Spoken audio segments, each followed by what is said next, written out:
The Bracelet by Yoshiko Uchida, illustrated by Joanna Yardley.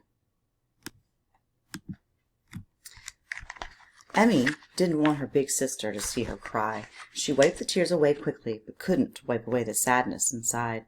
"It's almost time to go," her mother called, and Emmy knew that they would have to leave their home soon. She looked around her room. It was as empty now as the rest of the house, like a gift box with no gift inside, filled with a lot of nothing. Emmy closed her eyes and tried to remember how it had looked. Flowered chintz curtains at the window, her clothes scattered everywhere, her favorite rag doll and teddy bear sitting on the chest.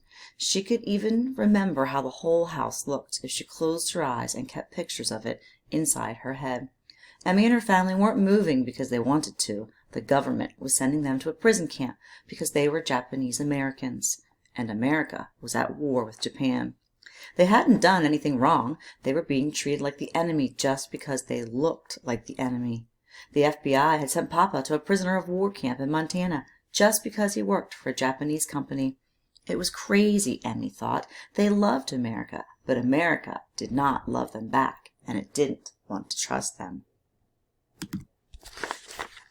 Emmy ran to the door when she heard the doorbell.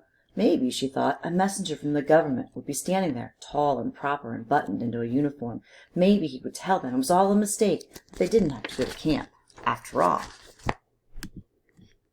But when Emmy opened the door, it wasn't a messenger at all. It was her best friend, Laurie Madsen, who was in the second grade with her. She hadn't come to walk to school with Emmy, and she hadn't come to ask her to go roller skating. She hadn't come to show her a new dress or to ask her to go to the store with her either. She came with a gift, as though she'd come for a birthday party, but she wasn't wearing her good party dress, and she looked just as sad as Emmy felt. "Here," she said, thrusting her gift at Emmy. "It's a bracelet. It's for you to take to camp." Laurie helped Emmy put on the bracelet. It was a thin gold chain with a heart dangling on it, and Emmy loved it the minute she saw it. "I'll never take it off," Emmy promised, "not even when I take a shower." Laurie gave Emmy a hug. "Well, goodbye then," she said. "Come back soon." "I will," Emmy answered, but she really didn't know if she'd ever come back to Berkeley. Maybe she would never see Laurie again. She watched as Laurie walked down the block, turning and waving and walking backwards until she got to the corner. Emmy couldn't bear to watch any more, and she slammed the door shut. And the doorbell rang again. It was their neighbor, Mrs. Simpson. She'd come to take them to the center where all the Japanese Americans were to report. "Come on, Emmy, get your things," her sister Rico called. "It's time to go." Emmy made sure her gold bracelet was secure on her wrist. Then she put on both her sweater and her coat so she wouldn't have to carry them. They could only take what they could carry, and her 2 suitcases were already full.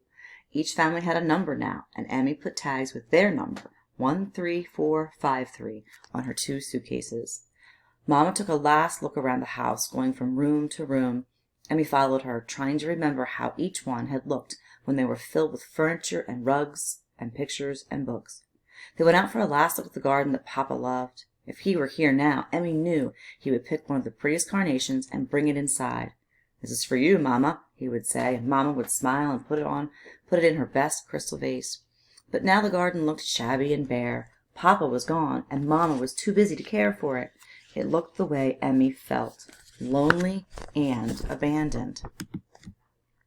When they got to the center, Emmy saw hundreds of Japanese Americans everywhere, grandmas and grandpas and mothers and fathers and children and babies. Everyone was clutching bundles, suitcases tagged with family numbers. Some people were crying, but most just sat quietly. Emmy's stomach was jumping up and down, and she wondered if everybody was as scared as she was. She touched the small gold heart on her bracelet and tried to feel brave. When she saw the soldiers carrying guns with bayonets standing at every doorway, she was so scared her knees began to wobble. "Will they shoot if anyone tries to run away?" she asked her sister. But Rico just shrugged. "I don't know," she said solemnly. "Maybe." Soon it was time for everyone to board the buses lined up at the curb. They would take them to Tanforan racetracks, which the army had turned into a prison camp.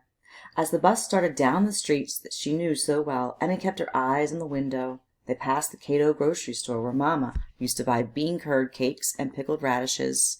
The windows were boarded up now, but Emmy saw a sign still hanging on the door. It said, "We are loyal Americans." I am too, Emmy thought. We all are. But the army didn't seem to think so. The bus sped down to the water's edge and crossed the bay bridge, looking silvery in the sun. "Goodbye, bridge," Emmy whispered. "Goodbye, San Francisco Bay.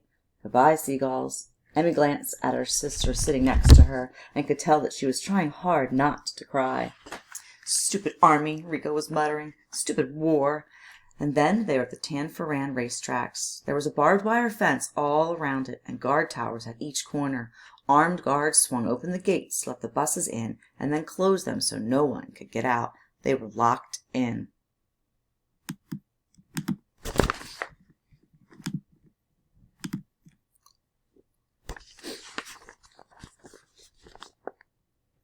They were assigned to Barrack 16, apartment number 40, and Papa's friend Noma helped them look for it. It wasn't among the mass of army barracks built around the racetrack or in the infield. In fact, it wasn't a barrack at all. It was a long table where the horses had lived, and each stall had a number on it. "Well, here it is," Mr. Noma said, as he came to a stall marked number 40. "This is your apartment."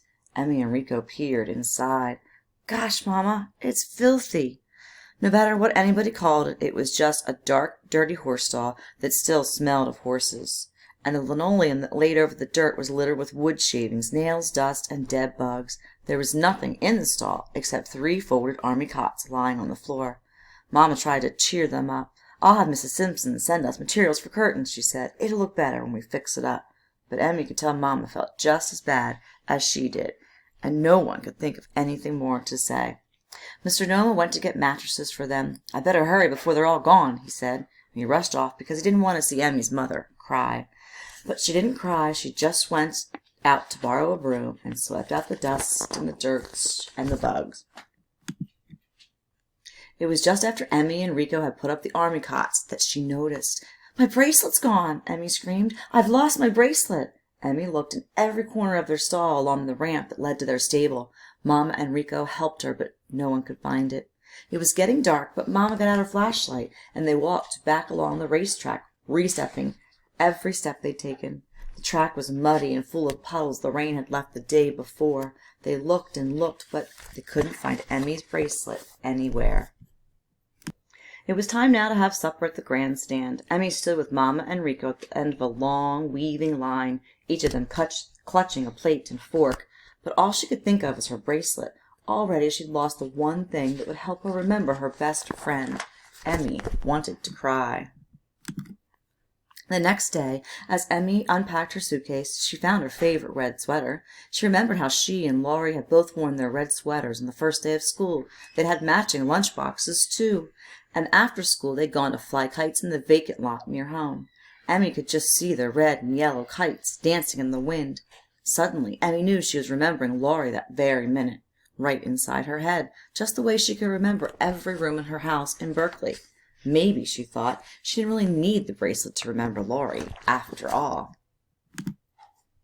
Mr. Noma came to put up some shelves for them. He'd even made them a table and a bench from scrap lumber. The first thing Mama put on the shelf was a photo of Papa, but Emmy knew that she didn't need a photo of Papa to remember him. It was as though Mama had the same thought. "You know, Emmy," she said, "you don't need a bracelet to remember Laurie any more than we need a photo to remember Papa or our home or all the friends and things we loved and left behind. Those are things we carry in our hearts and take with us no matter where we are sent." Emmy knew Mama was right. They would soon be sent to a camp in the Utah desert, but Laurie would still be in her heart, even there. Laurie would always be her friend, no matter where she was sent, and Emmy knew that she would never forget Laurie, ever. In 1942, shortly after the outbreak of war with Japan, the United States government uprooted and imprisoned 120,000 West Coast Japanese Americans, 2/3 of whom were American citizens. They had done nothing wrong or broken any laws, but without trial or hearing they were imprisoned first in abandoned racetracks and fairgrounds, and then sent to 10 bleak internment camps located in remote areas of the country. In 1976, President Gerald R. Ford stated, "Not only was that evacuation wrong, but Japanese Americans were and are loyal Americans." In 1982, a commission established by Jimmy Carter and the United States Congress concluded, after an exhaustive inquiry, that a grave injustice had been done to Japanese Americans, and that the causes of the uprooting were race prejudice, war hysteria, and a failure of political leadership. 6 years later, the United States government officially acknowledged the injustice of the internment, apologized, and made symbolic restitution to those American of Japanese ancestry whose civil rights had been abrogated.